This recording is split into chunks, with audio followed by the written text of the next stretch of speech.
Hallelujah. Good morning. ಮತ್ತೊಂದು ದಿನ ನಮ್ಮ ಯೇಸು ನಮ್ಮ ಮಾತುಗಳನ್ನು ಕೇಳಬೇಕೆಂದು ಆಶಿಸುತ್ತಾ ಇದ್ದಾರೆ. ಆತನ ಮಾತು ಕೇಳಬೇಕೆಂದು ನಾವು ಎದುರು ನೋಡ್ತಿದ್ದೇವೆ. ನಾವು ಪ್ರಾರ್ಥನೆ ಮಾಡುವಾಗ ನಾವು ಆತನೊಂದಿಗೆ ಮಾತಾಡುವವರಾಗಿರ್ತೇವೆ. ವಾಕ್ಯ ಧ್ಯಾನ ಮಾಡುವಾಗ ಆತನು ನಮ್ಮೊಂದಿಗೆ ಮಾತಾಡುವವನಾಗಿರ್ತಾನೆ.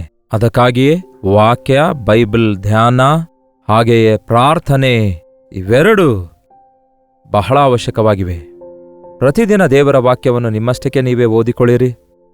ಪ್ರತಿದಿನ ನಿಮ್ಮ ಪಕ್ಷದಲ್ಲಿ ಎಷ್ಟೇ ಜನ ಎಷ್ಟೇ ಪ್ರಾರ್ಥಿಸಿದ್ರು ನೀವು ಬಾಯಿ ತೆರೆದು ನಿಮ್ಮ ದೇವರಿಗೆ ಮಾತಾಡಿಕೊಳ್ಳುವುದು, ಸಂಭಾಷಿಸಿಕೊಳ್ಳುವುದು ಅಭ್ಯಾಸ ಮಾಡಿಕೊಳ್ಳಿರಿ. ಆಧ್ಯಾತ್ಮಿಕವಾಗಿ ದಿವ್ಯದಾನ ಹೊಂದಿ ಎಲ್ಲಾ ವಿಷಯಗಳಲ್ಲಿ ಆಶೀರ್ವದಿಸಲ್ಪಡ್ತೀರಿ.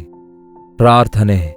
ಪರಿಶುದ್ಧ ದೇವರೇ, ಪ್ರೀತಿಯುಳ್ಳ ತಂದೆಯೇ, ನಿಜವೇ ದೇವರೇ, ಯಾವುದೇ ಸಮಯದಲ್ಲಾಗಲಿ ಯೇಸುವಿನ ನಾಮವನ್ನು ಸ್ಮರಿಸುತ್ತಾ ನಿಮಗೆ ಸ್ತುತಿ ಸಲ್ಲಿಸುತ್ತಾ ಸೂರ್ಯೋದಯದಿಂದ ಸೂರ್ಯಾಸ್ತಮನದವರೆಗೂ ನೀವು ಸ್ತುತಿಗೆ ಪಾತ್ರರಾಗಿದ್ದೀರೆಂದು ಗುರುತಿಸಲು, ನಾವು ದಿನವಿಡೀ ನಿಮ್ಮ ಕಾವಲು ಭದ್ರತೆಯುಳ್ಳವರಾಗಿ ಜೀವಿಸಲು, ನಿಮ್ಮೊಂದಿಗೆ ಸಹವಾಸವುಳ್ಳವರಾಗಿರಲು ಸಹಾಯ ಮಾಡಿರೆಂದು ಕ್ರಿಸ್ತನ ನಾಮದಲ್ಲಿ ಬೇಡುತ್ತೇವೆ ತಂದೆಯೇ, ಆಮೇನ್. ದೇವರಿಗೆ ಸ್ತೋತ್ರ. ನೀವು ಯಾವ ಸ್ಥಳದಿಂದ ವೀಕ್ಷಿಸಿದ್ದೀರೆಂದು ಕೆಲವೊಮ್ಮೆ ಆದರೂ ಈ ಲೈವ್ ಚಾಟ್ನಲ್ಲಿ ಬಂದು ನಿಮ್ಮ ಹೆಸರು ಊರು ಟೈಪ್ ಮಾಡಿರಿ. ದೇವರನ್ನು ಸ್ತುತಿಸಲು ನೀವು ಅವಕಾಶ ಕಲ್ಪಿಸಿದವರಾಗಿರ್ತೀರಿ. ಹಾಗೆ ನಿಮ್ಮ ಪ್ರಾರ್ಥನಾ ಮನವಿ ಹಾಗೂ ಪ್ರೈಸ್ ರಿಪೋರ್ಟ್ಸ್ ಇದ್ರೆ ಪ್ರತಿದಿನ ಹೇಳ್ತಿದ್ದೇನಲ್ಲವೇ 8939731313 ನಂಬರ್ಗೆ ಒಂದು ಟೆಕ್ಸ್ಟ್ ಆಗಲಿ, ವಾಯ್ಸ್ ಮೆಸೇಜ್ ಆಗಲಿ ವಾಟ್ಸಪ್ ಕಳಿಸಿಕೊಡಿರಿ. ನೀವೊಂದು ವೇಳೆ ಇತರ ದೇಶದಿಂದಲೂ ಸಹ ವೀಕ್ಷಿಸುವುದಾದರೆ ಇದೇ ನಂಬರಿಗೆ ನಿಮ್ಮ ಪ್ರಾರ್ಥನಾ ಮನವಿ ಕಳಿಸುವುದಾದರೆ, ಮುಖ್ಯವಾಗಿ ನಿಮಗೋಸ್ಕರ ಪ್ರಾರ್ಥಿಸುವುದಕ್ಕಾಗಿ ಕೊಡಲ್ಪಟ್ಟಿರುವಂತಹ ಇದೇ ನಂಬರಿಗೆ ನೀವು ಯಾವ ದೇಶದಿಂದಲೂ ಸಹ ಪ್ರಪಂಚದ ಯಾವುದೇ ಮೂಲೆಯಿಂದಾಗಲಿ ಅಕ್ರಾಸ್ ದ ಗ್ಲೋಬ್ ನೀವು ವೀಕ್ಷಿಸೋದಾದ್ರೆ ನೀವು ಕೂಡ ನಿಮ್ಮ ಪ್ರಾರ್ಥನಾ ಮನವಿಗಳನ್ನು ತಿಳಿಯಪಡಿಸಿರಿ. ಇಂತಹ ದೊಡ್ಡ ಅವಕಾಶ ದೇವರು ಕೊಟ್ಟಿದ್ದಾರೆ ನಿಮ್ಮೊಂದಿಗೆ ಮಾತಾಡುವುದಕ್ಕಾಗಿ. ಈ ಸೋಷಿಯಲ್ ಮೀಡಿಯಾದ ಮೂಲಕ ನಿಮ್ಮೆಲ್ಲರಿಗೆ ದೇವರ ವಾಕ್ಯ ಸಾರುವುದಕ್ಕಾಗಿ, ನಿಮಗೋಸ್ಕರ ಪ್ರಾರ್ಥಿಸುವುದಕ್ಕಾಗಿ. ಈ ಅಂತ್ಯ ದಿನಗಳಲ್ಲಿ ಇನ್ನಷ್ಟು ಯೇಸುವಿನ ನಾಮ ಅರಿಯಲಾರದವರಿಗೋಸ್ಕರ ನಾವೆಲ್ಲರೂ ಸೇರಿ ವಿಜ್ಞಾಪನೆ ಮಾಡಲು ದೇವರು ಕೊಟ್ಟ ಅವಕಾಶಗಳನ್ನು ಉಪಯೋಗಿಸಿಕೊಳ್ಳೋಣ. ಅಷ್ಟು ಮಾತ್ರವಲ್ಲ, ನಿಮ್ಮ ಚರ್ಚ್ನಲ್ಲಿ ನಡೆಯುವಂತಹ ಉಪವಾಸ ಪ್ರಾರ್ಥನೆಯಲ್ಲಿ ಕೂಡ ಪಾಲ್ಗೊಂಡು ಆಧ್ಯಾತ್ಮಿಕವಾಗಿ ಬೆಳೆಯಿರಿ. ನಮ್ಮೆಲ್ಲರಿಗೆ ಗೊತ್ತಿರುವಂತಹ ಕೀರ್ತನೆಯಲ್ಲಿನ ಒಂದು ಅಧ್ಯಾಯ, ಬಹಳ ಚಿರುಪರಿಚಿತವಾದ ಅಧ್ಯಾಯ ಇದಾಗಿರುತ್ತೆ. ಕೆಲವರಂತೂ ಇದು ಕಂಠಪಾಠ ಮಾಡಿರ್ತಾರೆ. ಕೀರ್ತನೆ 23. ಚಿಕ್ಕ ಮಕ್ಕಳು ಸಹ ಸಂಡೇ ಸ್ಕೂಲ್ನಲ್ಲಿ ಈ ಕೀರ್ತನೆಯನ್ನು ಕಲಿತಿರ್ತಾರೆ. ಯೆಹೋವನು ನನಗೆ ಕುರುಬನು, ಕೊರತೆ ಪಡೇನು. ಆತನು ಹಸಿರು ಹುಲ್ಲುಗಾವಲುಗಳಲ್ಲಿ ನನ್ನನ್ನು ತಂಗಿಸುತ್ತಾನೆ, ವಿಶ್ರಾಂತಿಕರವಾದ ನೀರುಗಳ ಬಳಿಗೆ ಬರಮಾಡುತ್ತಾನೆ. ನನ್ನ ಪ್ರಾಣವನ್ನು ಉಜ್ಜೀವಿಸ ಮಾಡಿ ತನ್ನ ಹೆಸರಿಗೆ ತಕ್ಕಂತೆ ನೀತಿ ಮಾರ್ಗದಲ್ಲಿ ನನ್ನನ್ನು ನಡೆಸುತ್ತಾನೆ. ನೀತಿ ಮಾರ್ಗದಲ್ಲಿ ನನ್ನನ್ನು ನಡೆಸುತ್ತಾನೆ. ನನ್ನ ಪ್ರಾಣವನ್ನು ಆತನು ಉಜ್ಜೀವಿಸ ಮಾಡುತ್ತಾನೆ. ಬೇರೆ ವಾಡಿಕೆಯ ಪದದಲ್ಲಿ ನಾವು ಈ ಮಾತಿನ ಬಗ್ಗೆ ಹೇಳಬೇಕಾದ್ರೆ ಅನೇಕರು ಬಳಸುವ ಪದವೇನೆಂದರೆ, ಈ ದಿನ ನನ್ನ ಮನಸ್ಸು ಸರಿಯಾಗಿಲ್ಲ ಎಂದು ಹೇಳ್ತಾರೆ. ಬಹಳಷ್ಟು ಸಾರಿ ಸರ್ವಸಾಧಾರಣವಾಗಿ ಅನೇಕರು ಬೇಸರಗೊಂಡಾಗ ಬಳಸುವ ಮಾತಿದಾಗಿರುತ್ತೆ. ನನ್ನ ಮನಸ್ಸು ಸರಿಯಾಗಿಲ್ಲ, ಮನಸ್ಸು ಬೇಸತ್ತು ಹೋಗಿದೆ ಏನನ್ನುತ್ತಾರೆ, ಮನಸ್ಸು ಸರಿಯಾಗಿಲ್ಲ ಅನ್ನುತ್ತಾರೆ. ಅಂತರಂಗದಲ್ಲಿ ಸರಿಯಾಗಿಲ್ಲ ಅಂದರೆ ನಮಗೆ ಶರೀರ ಚೆನ್ನಾಗಿದ್ರೂ ಎಲ್ಲ ಒಳ್ಳೆಯದಾಗಿದ್ರೂ ಕೂಡ, ಯಾವ ಆರ್ಥಿಕ ತೊಂದರೆ ಇಲ್ಲದೆ ಎಲ್ಲ ವಿಷಯಗಳಲ್ಲಿ ಚೆನ್ನಾಗಿದ್ರೂ ಕೂಡ ನಮಗೆ ಅಂತರಂಗದಲ್ಲಿ ನೆಮ್ಮದಿ ಇಲ್ಲದಿದ್ದರೆ ಪ್ರಯೋಜನ ಇರೋದಿಲ್ವಲ್ಲ. ನನ್ನ ಪ್ರಾಣವನ್ನು ಆತನು ಉಜ್ಜೀವಿಸ ಮಾಡುತ್ತಾನೆ. ಪ್ರಾಣ ಅಂದರೆ ನಮ್ಮ ಮನಸ್ಸು ಬೇಸತ್ತು ಹೋಗುತ್ತೆ. ನಮ್ಮನ್ನು ಈ ಲೋಕದಲ್ಲಿ ಕೆಲವೊಂದು ಮನುಷ್ಯರು ಬಹಳ ಬೇಸರಗೊಳಿಸುತ್ತಲೇ ಇರ್ತಾರೆ. ಸಂಸೋನನು ಆ ದೆಲೀಲಾ ಎಂಬ ಸ್ತ್ರೀ ಬಳಿಗೆ ಹೋದಾಗ ಆಕೆ ಅವನಿಗೆ ಬಹಳ ಬೇಸರಗೊಳಿಸಿದಳು. ಎಷ್ಟು ಬೇಸರವಾಯ್ತೆಂದರೆ ಸಾಯುವುದನ್ನು ಕೋರಿಕೊಂಡ. ಅಯ್ಯೋ, ನನ್ನ ಪ್ರಾಣವೇ ಬೇಸತ್ತು ಹೋಯಿತು ಎಂದು ಹೇಳುವಂಥವರು ನಿಮ್ಮಲ್ಲಿ ಇದ್ದೀರೋ? ನನಗೆ ಪರಿಸ್ಥಿತಿಗಳು ಆ ರೀತಿ ಕುಗ್ಗಿಸಿ ಬಿಡುತ್ತಿವೆ, ನನ್ನ ಮನಸ್ಸನ್ನು ಹಾಳು ಮಾಡ್ತಿವೆ, ನನ್ನ ಮನೆ ಪರಿಸ್ಥಿತಿ ಸರಿಯಾಗಿಲ್ಲ, ನನಗೆ ಉದ್ಯೋಗದಲ್ಲಿ ಸರಿಯಾಗಿಲ್ಲ, ಇಲ್ಲವೇ ನನಗಿರುವಂತಹ ಹೋರಾಟಗಳನ್ನು ಎದುರಿಸುವುದರಲ್ಲಿ ನಾನು ಜಯಿಸಲಾರದೆ ಸೋತು ಹೋಗ್ತಿದ್ದೇನೆ ಎಂದು ಹೇಳುವಂಥವ್ರು ನೀವಾಗಿದ್ದೀರೋ?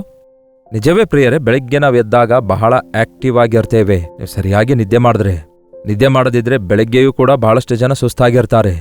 ಏನ್ ಪ್ರಿಯರೇ, 7 to 8 hours ನಿದ್ರೆ ಮಾಡಿದ್ರೆ ಎಲ್ಲವೂ ಚೆನ್ನಾಗಿರುತ್ತೆ ಎಂದು ವೈದ್ಯರು ಹೇಳ್ತಾರಲ್ಲವೇ? ನಿಜವೇ. ನಾವು ನಿದ್ದೆಯಲ್ಲಿರುವಾಗ ದೇವರು ನಮ್ಮ ಪ್ರಾಣವನ್ನು, ನಮ್ಮ ಶರೀರವನ್ನು ಆತನು ಉಜ್ಜೀವಿಸ ಮಾಡುತ್ತಾನೆ, ರೆಸ್ಟೋರ್ ಮಾಡುತ್ತಾನೆ. ನಾವು ನಿದ್ದೆ ಮಾಡುವಾಗ ನಮ್ಮ ಶರೀರದಲ್ಲಿ ಬಹಳ ಚೆನ್ನಾಗಿ ಕ್ರಿಯೆಗಳಾಗ್ತವೆ. ನಾವು ಮಲಗುತ್ತೇವೆ, ಆದರೆ ನಮ್ಮ ಅವಯವಗಳೆಲ್ಲ ತಮ್ಮಷ್ಟಕ್ಕೆ ತಾವೇ ಶುದ್ಧಿ ಮಾಡಿಕೊಳ್ತಾರೆ. ಆಟೋ ಕ್ಲೆನ್ಸಿಂಗ್ ಮಾಡಿಟ್ಟಿದ್ದಾರೆ ದೇವರು. ಅದಕ್ಕಾಗಿಯೇ ಮೇಲಿಂದ ಮೇಲೆ ನಾವು ನೂತನ ಬಲದೊಂದಿಗೆ ಬೆಳಿಗ್ಗೆ ಎದ್ದೇಳ್ತೇವೆ. ಬೆಳಿಗ್ಗೆ ನಾವು ಎದ್ದು ಚೆನ್ನಾಗಿ ಫ್ರೆಶ್ ಆಗಿ ಎದ್ದ ನಂತರ ರಾತ್ರಿ ಆದ ಕೂಡಲೇ ಮತ್ತೆ ಅದೇ ಆಯಾಸತನ, ಮತ್ತೆ ಅದೇ ಬೇಸರಗೊಳ್ಳುವಿಕೆ. ಕಾರಣ ಲೋಕದಲ್ಲಿ ತಿರುಗಾಡ್ತೇವೆ, ಕೆಲಸ ಮಾಡ್ತೇವೆ, ಉದ್ಯೋಗ ಮಾಡ್ತೇವೆ, ಪ್ರಯಾಣ ಮಾಡ್ತೇವೆ, ನಾನಾ ವಿಧವಾದ ಕಠಿಣಕರವಾದ ಪರಿಸ್ಥಿತಿಗಳನ್ನು ಎದುರಿಸ್ತೇವೆ. ಅನೇಕ ವಿಷಯಗಳಲ್ಲಿ ನಾವು ತೀರ್ಮಾನ ತೆಗೆದುಕೊಳ್ಳಬೇಕಾಗತ್ತೆ. ತಪ್ಪು ತೀರ್ಮಾನ ತೆಗೆದುಕೊಂಡಾಗ ಅದರ ಪರಿಣಾಮ ಎದುರಿಸಬೇಕಾಗ್ತದೆ. ಅನಾವಶ್ಯಕವಾದ ಘರ್ಷಣೆಗಳನ್ನು ಮಾಡಿಕೊಂಡು ಮನಸ್ಸು ಹಾಳು ಮಾಡಿಕೊಳ್ತೇವೆ. ಮತ್ತೆ ರಾತ್ರಿ ಆಗೋಷ್ಟೊತ್ತಿಗೆ ಬಹಳ ದಣಿದು ಬೇಸತ್ತು ಹೋಗಿ ಮನೆಗೆ ಬರ್ತೇವೆ. ಅವಾಗ ನೀವೇನ್ ಮಾಡ್ತೀರಿ? ಆ ಕೋಪವೆಲ್ಲ ಹೊರಗೆ ನೀವು ಎದುರಿಸಿದ ಒತ್ತಡವನ್ನೆಲ್ಲ ಹೆಂಡತಿಯ ಮೇಲೆಯೋ ಮಕ್ಕಳ ಮೇಲೆಯೋ ತೋರಿಸ್ತೀರಿ, ಇಲ್ಲವೇ ನಿಮ್ಮ ಮೇಲೆಯೇ ನೀವೇ ದೂಷಿಸಿಕೊಳ್ತಾ ಬೈಕೊಳ್ತಾ ಕೂತ್ಕೊಳ್ತೀರಿ.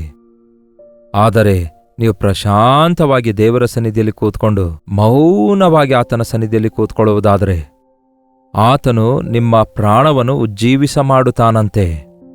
ಇಲ್ಲಿ 2 ರೀತಿಯ ಮಾತುಗಳನ್ನು ನೋಡ್ತೇವೆ. ಹಸಿರು ಹುಲ್ಲುಗಾವಲುಗಳಲ್ಲಿ ಆತನು ನಮ್ಮನ್ನು ತಂಗಿಸುತ್ತಾನೆ, ವಿಶ್ರಾಂತಿಕರವಾದ ನೀರುಗಳ ಬಳಿಗೆ ಆತನು ನಮ್ಮನ್ನು ನಡೆಸುತ್ತಾನೆ. ನಾವು ಬಲಿಷ್ಠರಾಗಿರಬೇಕಾದ್ರೆ ಒಳ್ಳೆ ಎಗ್ಸ್ ತಿನ್ನಬೇಕು, ಪ್ರೋಟೀನ್ಸ್ ತಿನ್ನಬೇಕು, ಚಿಕನ್ ತಿನ್ನಬೇಕು, ಇಂತಹ ಟಾನಿಕ್ ಕುಡಿಯಬೇಕು, ಆ ಫುಡ್ಡು ಈ ಫುಡ್ಡು ಎಂದು ಹೀಗೆ ಏನೇನೋ ಜಂಕ್ ಫುಡ್ ತಿಂದು ತಮ್ಮ ಆರೋಗ್ಯ ಹಾಳು ಮಾಡಿಕೊಳ್ತಿದ್ದಾರೆ. ಮನುಷ್ಯರು ಆರೋಗ್ಯಕರವಾಗಿ ಪ್ರಾಣಕ್ಕೆ ಹಾಯಾಗಿರಬೇಕಾದ್ರೆ, ಪ್ರಾಣ ಮರುಚೈತನ್ಯಗೊಳ್ಳಬೇಕಾದ್ರೆ ಒಂದು ಒಳ್ಳೆ ಗಾಳಿ ಬೇಕು, ಒಳ್ಳೆ ನೀರು ಬೇಕು. ಇವು ಆಹಾರಕ್ಕಿಂತಲೂ ಮುಖ್ಯವಾಗಿವೆ. ಒಳ್ಳೆ ಗಾಳಿ, ಶುದ್ಧವಾದ ಗಾಳಿ ಎಲ್ಲಿ ಸಿಗುತ್ತೆ ಹೇಳಿ? ಎಲ್ಲ ಏರ್ ಪೊಲ್ಯೂಷನ್ ಅಲ್ಲವೋ? ಪ್ರಪಂಚದಾದ್ಯಂತ, ಮುಖ್ಯವಾಗಿ ಪಟ್ಟಣಗಳಲ್ಲಿ, ಈ ಫ್ಯಾಕ್ಟರಿಗಳಿಂದ, ಟ್ರಾಫಿಕ್ನಿಂದ, ಈ ದಿನ ಬಹಳ ದೊಡ್ಡ ದೊಡ್ಡ ಪಟ್ಟಣಗಳಲ್ಲಿ ಹೇಳಬೇಕಾದ್ರೆ ಒಳ್ಳೆ ಗಾಳಿಯೇ ಇಲ್ಲ. ಮತ್ತೆ ಆ ಏರ್ ಪ್ಯೂರಿಫೈಯರ್ ಎಂಬುದಾಗಿ ಆರ್ಟಿಫಿಷಿಯಲ್ ಆಗಿ ಏನೇನೋ ಇಟ್ಕೊಳ್ತಿದ್ದಾರೆ. ಆ ಬೆಚ್ಚಗಿರುವ ಫ್ಯಾನ್ ಗಾಳಿ, ಆ ಒಂದು ತಣ್ಣಗಿರುವ ಎಸಿ ಗಾಳಿ ಸ್ವಲ್ಪವೂ ಒಳ್ಳೆಯದಲ್ಲ ನಮ್ಮ ಲಂಗ್ಸಿಗೂ ನಮ್ಮ ಆರೋಗ್ಯಕ್ಕೂ. ಹಸಿರಾದ ಹುಲ್ಲುಗಾವಲಲ್ಲಿ, ಹಚ್ಚ ಹಸಿರಾದ ಗಿಡಮರಗಳ ಬಳಿಯಲ್ಲಿ ನಾವಿದ್ದಾಗ ನಮಗೆ ಫ್ಯಾನ್ ಬೇಕಾಗಲ್ಲ, ಎಸಿ ಬೇಕಾಗಲ್ಲ. ಆ ಗಿಡಗಳ ಗಾಳಿ ಚೆನ್ನಾಗಿ ಬೀಸುತ್ತಿರುವಾಗ ಎಂತಹ ಅದ್ಭುತವಾಗಿ ದೇವರು ಸೃಷ್ಟಿ ಮಾಡಿದಾರೆಂದು ನೆನೆಸ್ತೇವಲ್ಲವೇ? ನಾವು ಬದುಕಬೇಕಾದರೆ ನಮಗೆ ಆಮ್ಲಜನಕ ಬೇಕು, ನಮಗೆ ಆಕ್ಸಿಜನ್ ಬೇಕು. ನಾವು ತೆಗೆದುಕೊಳ್ಳುವ ಗಾಳಿಯಲ್ಲಿ ಒಳ್ಳೆ ಆಕ್ಸಿಜನ್ ಇರೋದಾದರೆ ನಮ್ಮ ಲಂಗ್ಸ್ಗಳು ಆರೋಗ್ಯವಾಗಿರ್ತವೆ. ನಮ್ಮ ಲಂಗ್ಸ್ ಹೆಲ್ದಿಯಾಗಿರೋದಾದರೆ ನಮ್ಮ ಬ್ಲಡ್ ಬಹಳ ಚೆನ್ನಾಗಿ ಸರ್ಕ್ಯುಲೇಟ್ ಆಗುತ್ತೆ. ಆಕ್ಸಿಜನ್ನೊಂದಿಗೆ ಸೇರಿಕೊಂಡು ಬ್ಲಡ್ ನಮ್ಮ ಶರೀರದ ಅವಯವಗಳಿಗೆಲ್ಲ ಪ್ರಾಣವಾಯುವನ್ನುಂಟು ಮಾಡುತ್ತೆ. ಹಾಗಾಗಿ ಒಳ್ಳೆ ಗಾಳಿ ತೆಗೆದುಕೊಳ್ಳುವವನು ಚೆನ್ನಾಗಿ ಆರೋಗ್ಯಕರವಾಗಿ ಒಳ್ಳೆ ರಕ್ತವುಳ್ಳವನಾಗಿರ್ತಾನೆ. ಅವಯವಗಳಲ್ಲೆಲ್ಲ ಒಳ್ಳೆ ರಕ್ತ ಪ್ರಸರಿಸುತ್ತಿರುವಾಗ ಎಲ್ಲವೂ ಆಕ್ಟಿವ್ ಆಗಿರ್ತವೆ. ಅಲ್ಲಲ್ಲಿ ರಕ್ತ ಚಲನೆ ಸ್ಟಕ್ ಆಗುವಾಗ ಕೈಕಾಲು ಬಿದ್ದೋಗ್ತಾವಲ್ಲವೇ? ರಕ್ತ ಸ್ಲೋ ಆಗುವಾಗ ನಾವು ಡಲ್ ಆಗ್ತೇವಲ್ಲವೇ? ನೋಡಿ ಎಷ್ಟು ಅದ್ಭುತವಾಗಿ ಗಿಡಮರಗಳು ನಮಗೆ ಬೇಕಾದ ಆಕ್ಸಿಜನ್ ಅನ್ನು ಬಿಡುವ ಹಾಗೆ. ಅಷ್ಟೇ ಅಲ್ಲ, ಕಾರ್ಬನ್ ಡೈಆಕ್ಸೈಡ್ ನಾವು ಬಿಟ್ಟು ಬಿಡ್ತಿದ್ದೇವೆ, ಬೇಡವಾದ ವಾಯು ಬಿಟ್ಟು ಬಿಡ್ತೇವೆ. ಅಂದ್ರೆ ಹಾಳಾಗಿರುವ ಗಾಳಿ. ಆ ಗಾಳಿಯನ್ನು ಸೆಳೆದುಕೊಳ್ಳುವುದಕ್ಕಾಗಿ ಗಿಡಗಳನ್ನುಂಟು ಮಾಡಿದ್ದಾರೆ ದೇವರು. ಅಂತಹ ಗಾಳಿ ಗಿಡ ಸೆಳೆದುಕೊಂಡು ನಮಗೆ ಒಳ್ಳೆ ಗಾಳಿ ಅಂದ್ರೆ ಪ್ರಾಣವಾಯು ಕೊಡುತ್ತೆ. ಅದಕ್ಕೆ ಗಿಡ ಮರಗಳು ಇರುವ ಸ್ಥಳದಲ್ಲಿ ಮನುಷ್ಯರು ಅಂದ್ರೆ ಬೆಟ್ಟ ಪ್ರದೇಶದಲ್ಲಿದ್ದವರು ಎಷ್ಟು ಗಟ್ಟಿಯಾಗಿರ್ತಾರೆ ನೋಡಿ. ಅವ್ರು ತಿನ್ನುವ ಫುಡ್ ನೋಡಿದ್ರೆ ಮಾಮೂಲಿ ಫುಡ್ಡೇ ಇರುತ್ತೆ. ಆದ್ರೆ ಅವರಿಗಿರುವ ವಾತಾವರಣದ ಮೇರೆಗೆ, ಗಾಳಿಯ ಮೇರೆಗೆ, ನೀರಿನ ಮೇರೆಗೆ ಅವರು ಬಹಳ ಚೆನ್ನಾಗಿ ಶಕ್ತಿಯುಳ್ಳವರಾಗಿರ್ತಾರೆ. ಇಲ್ಲಿ ದೇವರು ಹೇಳ್ತಾರೆ, ನಾನು ನಿಮ್ಮನ್ನು ಹಸಿರು ಹುಲ್ಲುಗಾವಲುಗಳಲ್ಲಿ ನಡೆಸುತ್ತೇನೆ, ಅಂದರೆ ನಿಮಗೆ ಒಳ್ಳೆ ಶುದ್ಧವಾದ ಗಾಳಿ ಕೊಡ್ತೇನೆ ಅನ್ನುತ್ತಾರೆ, ಪ್ರಾಣವಾಯು ಕೊಡ್ತೇನೆ ಅನ್ನುತ್ತಾರೆ. ಅಂದರೆ ಫಿಸಿಕಲ್ ಆಗಿ ನಾವು ಪ್ರಾಣವಾಯುವನ್ನು ಗಾಳಿ ಎಂದು ಹೇಳಬಹುದು. ಅದೇ ರೀತಿ ಸ್ಪಿರಿಚುವಲ್ ಅಟ್ಮಾಸ್ಫಿಯರ್ ಕೂಡ ಬಹಳ ಮುಖ್ಯವಾಗಿದೆ. ಈ ದಿನ ನಮಗೆ ಎಲ್ಲಿ ನೋಡಿದ್ರೂ ಕೂಡ ಬೇಸರದ ಮಾತುಗಳಾಡುವವರು ಕೆಟ್ಟ ಮಾತಾಡುವವರನ್ನು ನೋಡ್ತೇವೆ, ಲೌಕಿಕವಾದ ಮಾತಾಡುವವರನ್ನು ನೋಡ್ತೇವೆ. ಸುತ್ತಲೂ ಇರುವ ಆ ವಿಶ್ವಾಸಿಗಳ ಮಧ್ಯದಲ್ಲಿ ಅವರೊಂದಿಗೆ ಸ್ವಲ್ಪ ಇದ್ರೆ ನಮ್ಮ ತಲೆ ತಿಂದ್ಬಿಡ್ತಾರೆ ಅನ್ನುತ್ತಾರೆ ಕೆಲವರು. ಹೌದಲ್ಲವೇ? ನಮ್ಮ ಮನಸ್ಸೆಲ್ಲ ಹಾಳಾಗುತ್ತೆ, ನಮ್ಮ ಹೃದಯವೆಲ್ಲ ಕಳವಳಗೊಳ್ಳುತ್ತೆ. ಅನವಶ್ಯಕವಾದ ವಿಷಯಗಳೊಂದಿಗೆ ನಾವು ತುಂಬಿ ಹೋಗ್ತಿದ್ದೇವೆ. ಅದಕ್ಕೆ ಈ ದಿನಮಾನಗಳಲ್ಲಿ ದೇವ ಜನರೊಂದಿಗೆ ನಾವು ಕಾಲ ಕಳೆಯುವುದಾದ್ರೆ, ಪ್ರಾರ್ಥನೆಯಲ್ಲಿ ಕಾಲ ಕಳೆಯುವುದಾದ್ರೆ, ಕರ್ತನಿಗೆ ಪ್ರಾರ್ಥನೆ ಮಾಡುವವರ ಬಳಿಗೆ ಹೋಗುವುದಾದ್ರೆ, ಅಂಥವರೊಂದಿಗೆ ನೀತಿಯನ್ನು, ನಂಬಿಕೆಯನ್ನು, ಸಮಾಧಾನವನ್ನು ಹುಡುಕಲು ಪ್ರಯಾಸ ಪಡು ಎಂದು ವಾಕ್ಯ ಹೇಳುತ್ತೆ. ದೇವ ಜನರೊಂದಿಗೆ ದೇವರ ಆಲಯಕ್ಕೆ ಹೋಗಿರಿ, ಇಲ್ಲವೇ ದೇವರ ವಾಕ್ಯ ಓದಿರಿ, ಇಲ್ಲವೇ ದೇವರನ್ನು ಸ್ತುತಿಸುವ ಹಾಡುಗಳಿಂದ ನಿಮ್ಮ ಹೃದಯ ಉಜ್ಜೀವನ ಮಾಡಿಕೊಳ್ಳಿರಿ. ಎರಡನೇದಾಗಿ ವಿಶ್ರಾಂತಿಕರವಾದ ನೀರುಗಳ ಬಳಿಗೆ ಬರಮಾಡುತ್ತೇನೆ ಅನ್ನುತ್ತಾರೆ. ಅಲ್ಲಿ ನೀವು ಏನ್ ಮಾಡ್ತೀರಿ? ಮಲಗುವಿರೋ? ಎಷ್ಟೊತ್ತು ಮಲಗಲು ಸಾಧ್ಯ? ಮಲಗಿರುವ ಸ್ವಲ್ಪ ಹೊತ್ತು ಪ್ರಶಾಂತವಾಗಿ ಮಲಗುತ್ತಾ ಇದ್ದೀರಾ? ದೇವರು ಹೇಳ್ತಾರೆ, ಯಾರ ಮನಸ್ಸು ದೇವರ ಮೇಲೆ ಆತುಕೊಳ್ಳುವುದೋ ಅವನಿಗೆ ಗಾಢ ನಿದ್ರೆ ಬರುವಂತೆ ಪೂರ್ಣ ಶಾಂತನಾಗಿ ಕಾಪಾಡ್ತೇನೆ ಅನ್ನುತ್ತಾರೆ.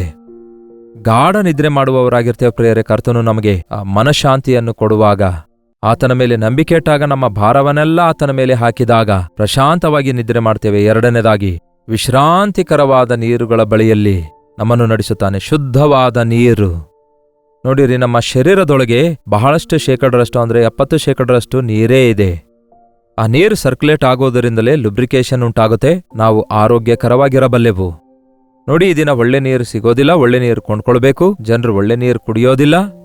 ಹಾಗಾಗಿ ಏನಾಗ್ತಿದೆ? ಕಿಡ್ನಿ ಸಮಸ್ಯೆಗಳು, ಲಿವರ್ ಸಮಸ್ಯೆಗಳು, ಹಾಗೆ ಅನೇಕ ರೀತಿಯ ಶರೀರದಲ್ಲಿರುವ ಅವಯವಗಳಲ್ಲಿ ಒಂದು ಏರುಪೇರನ್ನು ನಾವು ಕಾಣಬಹುದು. ಒಳ್ಳೆ ನೀರು ಕುಡಿಯೋಣ ಅಂದ್ರೆ ಮಿನರಲ್ ವಾಟರ್ ಅಂತ ಹೇಳ್ತಾರೆ. ಅವು ಕುಡಿಯುವಾಗ ಅದರೊಳಗೆ ಏನೇನೋ ಬೆರೆಸಿರುವ ವಾಟರ್ ನಿಮಿತ್ತ ಆ ನೀರು ಕುಡಿಯೋದ್ರಿಂದ ಒಳ್ಳೇದಕ್ಕಿಂತಲೂ ಕೆಟ್ಟದೇ ಆಗ್ತಿದೆ ಅನ್ನುತ್ತಾರೆ. ಮುಂಚೆ ಕೆರೆ ನೀರು ಕುಡಿಯುತ್ತಾ ಇದ್ರು, ಹರಿಯುತ್ತಿರುವ ನದಿಯ ನೀರು ಕುಡಿಯುತ್ತಾ ಇದ್ರು. ಅವು ಎಷ್ಟು ರುಚಿಯಾಗಿರ್ತಾ ಇದ್ವು ಗೊತ್ತಾ?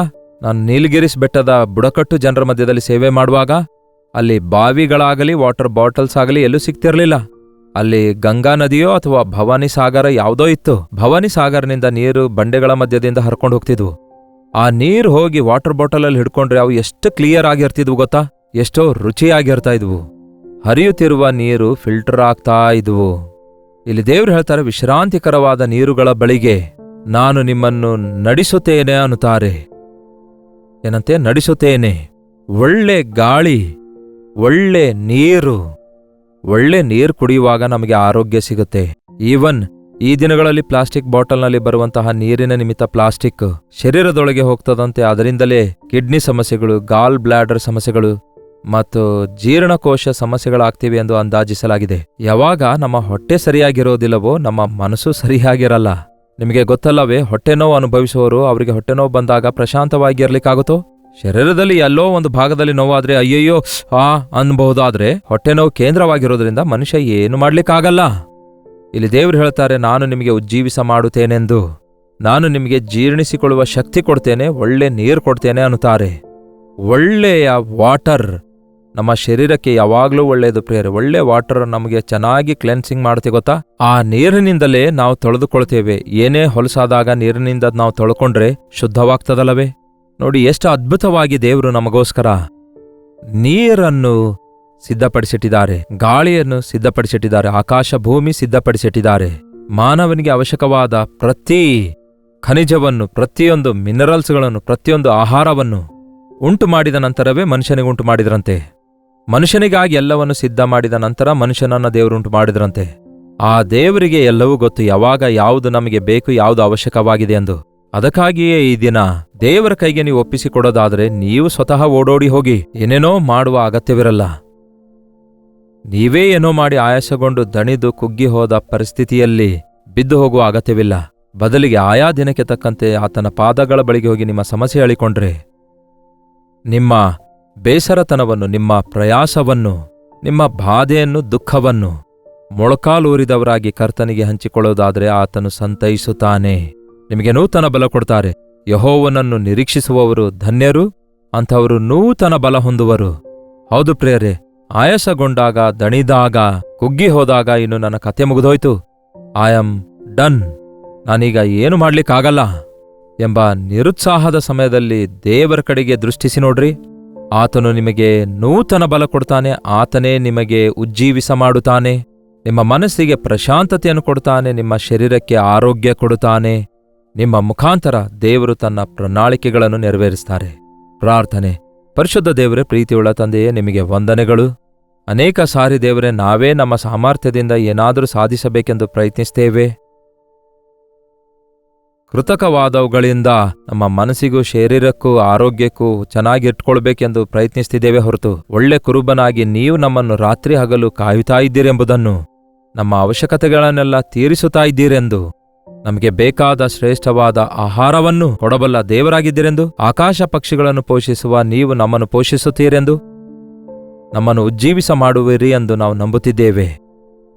ನಿಮ್ಮ ಪಾದದ ಬಳಿಯಲ್ಲಿ ಅನುದಿನವೂ ಕಾದುಕೊಳ್ಳುವವರಾಗಿ ನಮ್ಮ ಬೇಸರತನ, ಕುಗ್ಗುವಿಕೆ, ನಮ್ಮ ಆಯಾಸತನ, ನಮ್ಮ ಕುಂದು ಕೊರತೆ ಪ್ರತಿಯೊಂದನ್ನು ನಿಮ್ಮ ಸನ್ನಿಧಿಯಲ್ಲಿ ಹೇಳಿಕೊಂಡು ನಿಮ್ಮಿಂದ ಸಂತೈಸಲ್ಪಟ್ಟು ಆಶೀರ್ವದಿಸಲ್ಪಡುವುದಕ್ಕಾಗಿ ಸಹಾಯ ಮಾಡಿರಿ. ಯಾರ್ಯಾರು ಈ ದಿನ ಯಾವ್ಯಾವ ವಿಷಯಗಳ ನಿಮಿತ್ತ ಆಯಾಸಗೊಂಡು ಬೇಸತ್ತು ಹೋಗಿದಾರೋ, ಕುಗ್ಗಿ ಹೋಗಿದ್ದಾರೋ, ನನ್ನ ದೇವರಲ್ಲಿ ನಾನು ನಿರೀಕ್ಷೆ ಇಡುತ್ತಿದ್ದೇನೆ. ದೇವರೇ, ನಿನ್ನ ಕಡೆಗೆ ತಿರುಗುವುದಕ್ಕಾಗಿ ಆಧ್ಯಾತ್ಮಿಕ ಬಲವನ್ನು ಹೊಂದಿಕೊಂಡು ನಿಮಗೆ ಸಾಕ್ಷಿಗಳಾಗಿ ಬದುಕಲು ಎಲ್ಲರಿಗೂ ಸಹಾಯ ಮಾಡಿರೆಂದು ಕ್ರಿಸ್ತನ ನಾಮದಲ್ಲಿ ಬೇಡುತ್ತೇವೆ ತಂದೆಯೇ, ಆಮೇನ್. ನಮ್ಮ ತಂದೆಯಾದ ದೇವರ ಪ್ರೀತಿಯೂ ಮಗನಾಗಿರುವ ಕ್ರಿಸ್ತನ ಕೃಪೆಯೂ ಆದರಣೆಕರ್ತನಾದ ಪವಿತ್ರಾತ್ಮನ ಸಹವಾಸವು ಕೂಡಿ ಬಂದಿರುವ ನಮ್ಮೆಲ್ಲರ ಸಂಗಡ ಇಂದಿಗೂ ಸದಾಕಾಲಕ್ಕೂ ನೆಲೆಯಾಗಿರಲಿ. ಆಮೇನ್. ದೇವರಿಗೆ ಸ್ತೋತ್ರ. ನಿಮ್ಮ ಪ್ರಾರ್ಥನಾ ಮನವಿಗಳು 8939731313 ನಂಬರ್ಗೆ, ನೀವು ಇತರ ದೇಶದಿಂದ ವೀಕ್ಷಿಸುವುದಾದರೆ ಕೊಡಲ್ಪಟ್ಟಿರುವ ಇದೇ ನಂಬರಿಗೆ ಒಂದು ಟೆಕ್ಸ್ಟ್ ಆಗಲಿ, ವಾಯ್ಸ್ ಮೆಸೇಜ್ ಆಗಲಿ ವಾಟ್ಸಪ್ ಮುಖಾಂತರ ನಮಗೆ ಕಳಿಸಿಕೊಡಿರಿ. ನಿಮಗೋಸ್ಕರ ನಾವು ಪ್ರಾರ್ಥಿಸ್ತಿದ್ದೇವೆ, ನೀವು ಕೂಡ ಪ್ರಾರ್ಥಿಸಿರಿ. Doctor Jayapal Kannada YouTube channel ನೀವಿನ್ನೂ ಸಬ್ಸ್ಕ್ರೈಬ್ ಮಾಡಿಕೊಳ್ಳದಿದ್ರೆ ಹಿಂದೆ ಸಬ್ಸ್ಕ್ರೈಬ್ ಮಾಡಿಕೊಂಡು ಲೈಕ್ ಮಾಡಿ, ಶೇರ್ ಮಾಡುವುದನ್ನು ಮರಿಬೇಡಿ. ಕರ್ತನ ಚಿತ್ತವಿರುವುದಾದರೆ ಮತ್ತೆ ನಾಳೆ ಇದೇ ಅನುದಿನದ ಧ್ಯಾನ ಎಂಬ ಕಾರ್ಯಕ್ರಮದಲ್ಲಿ ಮತ್ತೊಮ್ಮೆ ಭೇಟಿಯಾಗೋಣ. ಅಲ್ಲಿವರೆಗೂ ದೇವರ ಮಹಾಕೃಪೆ ನಿಮ್ಮೆಲ್ಲರೊಂದಿಗಿರಲಿ.